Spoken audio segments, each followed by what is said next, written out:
On that note, we're going to turn to our free and equal story tonight.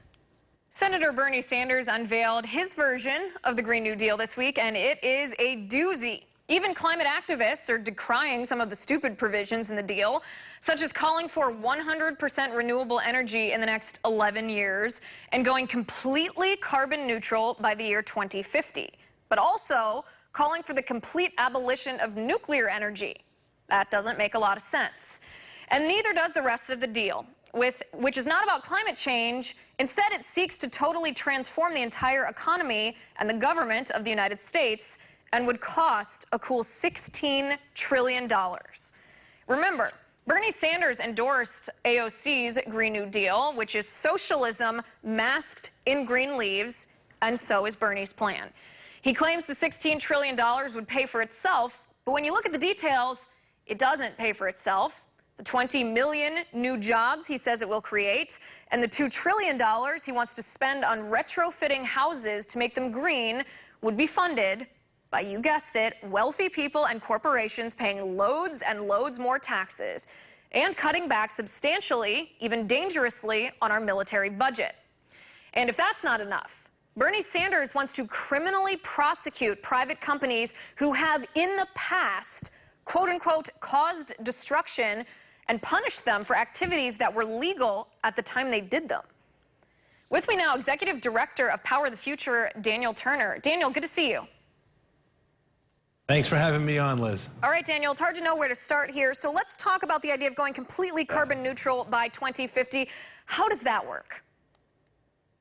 Yeah, it doesn't, and that's the problem with this proposal, and I think you got it absolutely right. This is not about the environment or climate change. This is a socialist manifesto made to remake and reorder America with another vision, not capitalism, not freedom, but socialism.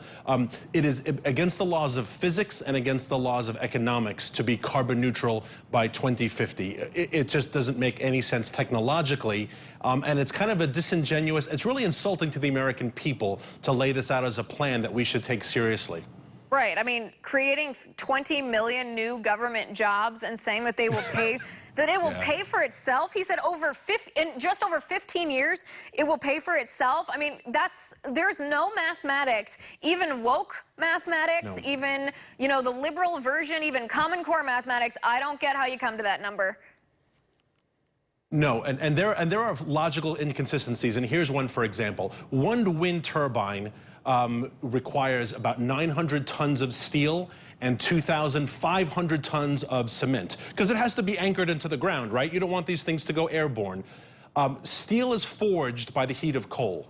The #1 ingredient in cement is coal. So if we need all this coal for one wind turbine and we're abolishing coal, how are we going to make the wind turbines, right? That's just a logical inconsistency that I think someone should ask Senator Sanders. If we're going to burn coal to make a wind turbine, why can't we burn coal to make electricity, right? These are just principles of physics and logic that are completely devoid of this in this document. And that's why it's frustrating to read this and to listen to these children, these angry socialist children put together this proposal, and for us to have to debate it when it's just real stupidity. Right. I mean, those questions are astute questions. They're also very elementary for someone who's trying to revamp the entire United States. This is why, without a doubt, this plan would end in disaster for our country, economic disaster, disaster for our freedoms, just absolutely destruction of the America as we know it. Also for the rule of law. I mean, Bernie Sanders says that he would direct his Department of Justice to pursue criminal prosecution of companies who have willfully caused destruction in the past. This is some kind of, I mean, I don't even know. It's grandfathering a law in and punishing people for doing something that was legal at the time that they were doing it. Yeah, and this is what's scary about Senator Sanders and people who follow this level of socialism, because in order to enact the Green New Deal, you will need tremendous amount of land confiscations, private land, right? Because these wind turbines and solar panels have to go somewhere. And now we are punishing people for things that they are legally doing. This is why socialism can only come at the point of a gun. No one freely embraces socialism. It has to be mandated. And Bernie Sanders doesn't even address things like air travel. There is no airplane that runs on electricity right now. So what happens to the airline industry in 11 years? Is it abolished? Is it illegal? There are 200 million cars roughly in America right now on the road. When gasoline is illegal in the year 2031, what do we do with these vehicles? Do they just get thrown away? Am I a criminal if I drive my car in 2031 with some black market gas, right? These are just logical questions that I think he should be asked and should be forced to answer, but he doesn't. He doesn't because he embraces the climate and the earth, and everyone gives him a pass, and he needs to be called out on it.